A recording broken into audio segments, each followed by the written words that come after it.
Esther's prayer. And Esther the queen, seized with deathly anxiety, fled to the Lord. She took off her splendid apparel and put on the garments of distress and mourning. And instead of costly perfumes, she covered her head with ashes and dung.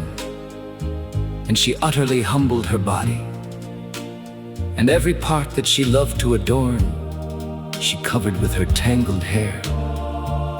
And she prayed to the Lord God of Israel and said, "O my Lord, thou only art our King. Help me, who am alone and have no helper but thee. For my danger is in my hand, ever since I was born. I have heard in the tribe of my family that thou, O Lord, didst take Israel out of all the nations, and our fathers from among all their ancestors, for an everlasting inheritance. And that thou didst do for them all that thou didst promise.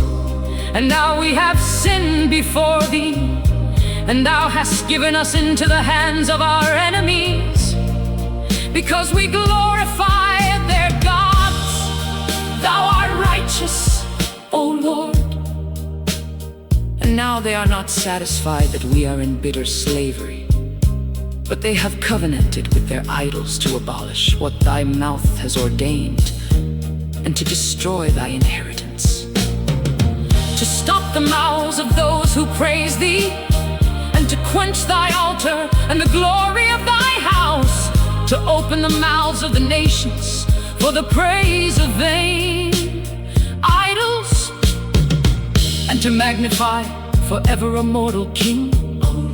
Do not surrender thy scepter to what has no being, and do not let them mock at our downfall, but turn their plan against themselves, and make an example of the man who began this against us.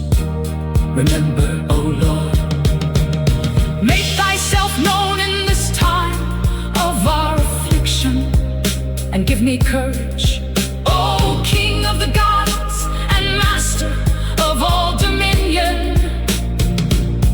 Put eloquent speech in my mouth before the lion, and turn his heart to hate the man who is fighting against us, so that there may be an end of him and those who agree with him. But save us by thy hand, and help me, who am alone and have no helper but thee.